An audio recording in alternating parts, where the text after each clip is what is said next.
A Bíblia diz, vocês podem perceber que o nosso retiro, se você ainda não leu esses versículos que estão aí espalhados, os versículos falam que devemos amar uns aos outros, devemos respeitar uns aos outros, não é? Somos um, cantamos agora há pouco.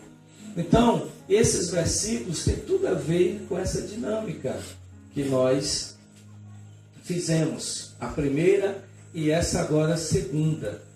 Nós somos discípulos, nós somos irmãos, estamos juntos em um mesmo foco, em uma mesma caminhada. Temos defeitos? Temos. Mas os defeitos que nós temos não venham ser obstáculos para que a gente riscar a pessoa do nosso coração e da nossa mente. Não faça isso.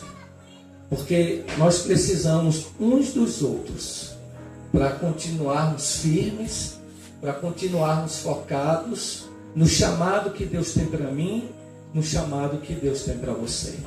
Então, vamos caminhar juntos. E vamos esperar, perdoar, andar mais 1 milha, 2 milhas, 3 milhas. A Bíblia diz que nós devemos suportar uns aos outros em amor. Queridos, então que essa dinâmica fique no seu coração com relação a isso.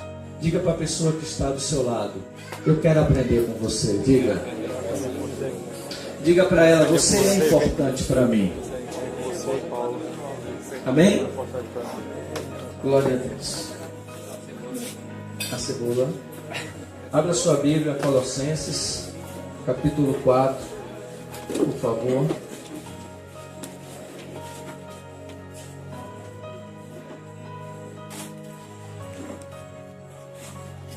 Colossenses 4, verso 11.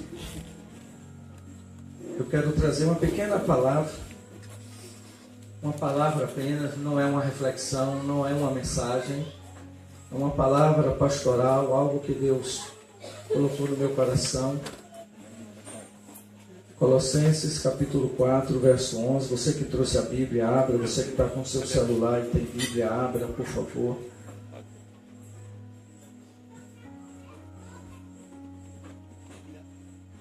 Eu quero depois chamar o Diácono Valdemar para também tecer aí algumas palavras de gratidão a Deus. Falar um pouco de Santana, não é? Posso ler, irmãos?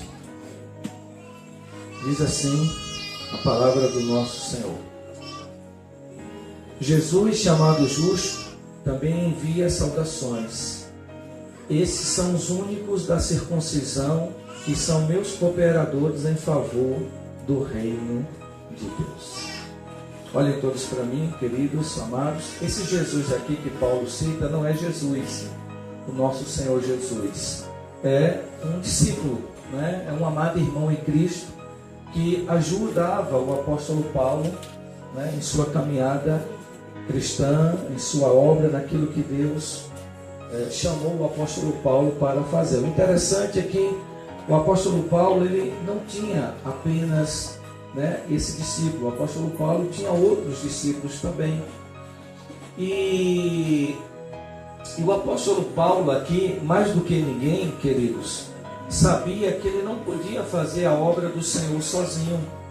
O apóstolo Paulo era consciente nessa questão. Por mais eloquente que ele fosse, por mais unção que ele tivesse, por mais sabedoria e intelecto que ele tivesse, o apóstolo Paulo ele sabia muito bem que ele não poderia fazer a obra do Senhor sozinho. O apóstolo Paulo foi o que foi porque, primeiro, ele reconhecia e dependia de Deus. E segundo, ele foi o que foi por quê? Porque ele dependia de outras pessoas, não é? As quais ele chamava carinhosamente essas pessoas de cooperadores, não é? Então, o apóstolo Paulo, ele tinha essa conscientização. Ele precisava de pessoas. O ministério do apóstolo Paulo, ele não fez sozinho. Pessoas ajudavam o apóstolo Paulo. Cooperadores ajudavam o apóstolo Paulo. E o apóstolo Paulo, ele sempre frisava a importância desses cooperadores em sua vida e em seu ministério. Para você ter uma ideia, o apóstolo Paulo, ele usa essa expressão cooperadores. Se você for ler as cartas, as epístolas do apóstolo Paulo, ele cita essa expressão cooperadores e outras expressões que são sinônimos a cooperadores. O apóstolo Paulo, ele fala aí mais de 5 vezes em variadas cartas e epístolas que ele escrevera. Ele cita, ele fala, né, essas expressões. Isso mostra o que, queridos? Isso mostra que o apóstolo Paulo respeitava essas pessoas. O apóstolo Paulo não só respeitava, como o apóstolo Paulo também amava essas pessoas, as quais ajudavam o mesmo na obra do Senhor.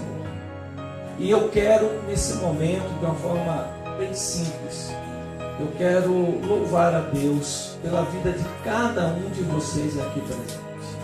Eu quero engrandecer o nome do Senhor por cada um dos amados aqui presentes. Eu tenho aprendido muito com vocês.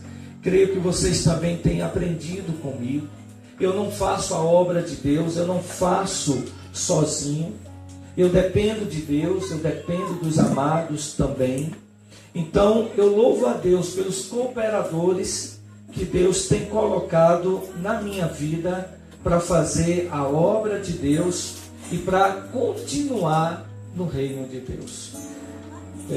De fato, vocês são muito importantes para mim. Os irmãos não têm a ideia da importância que vocês têm na minha vida. Os irmãos não têm ideia. Quando eu vejo, o meu coração se alegra. É interessante que o versículo 11, ele finaliza, o apóstolo Paulo finaliza dizendo que os cooperadores do apóstolo Paulo eram fonte de ânimo para ele, né? Então, isso é um fato, isso é uma realidade. Então, quando eu vi vocês dando nome para estarem aqui, quando eu vi vocês, pastor, eu vou, isso gera um ânimo no coração da gente de uma forma que vocês não podem até imaginar ou dimensionar. A gente fica muito feliz em poder saber que vocês chegam cedo na igreja, não é? Isso é tremendo. Às vezes eu chego na igreja desanimado, às vezes eu chego na igreja triste, às vezes eu chego na igreja preocupado. E quando eu vejo a alegria de vocês, quando eu vejo a preocupação de vocês, isso gera um ânimo na minha vida. O Senhor me renova de uma forma maravilhosa. E eu creio que eu também sou um canal de Deus para gerar ânimo no seu coração. Eu creio que também Deus me usa nesse sentido. Não, irmão, vamos lá, vamos junto, vamos junto. Então, eu quero agradecer a Deus pela vida de vocês. Muito obrigado por vocês fazerem parte do meu ministério, por vocês fazerem parte da minha vida. E eu quero contar com vocês em 2016. Amém? Vamos estar juntos em 2016, 2017. Que outros discípulos cheguem e somem conosco. E nós estaremos de braços abertos para receber também os novos discípulos que o Senhor com certeza vai nos dar.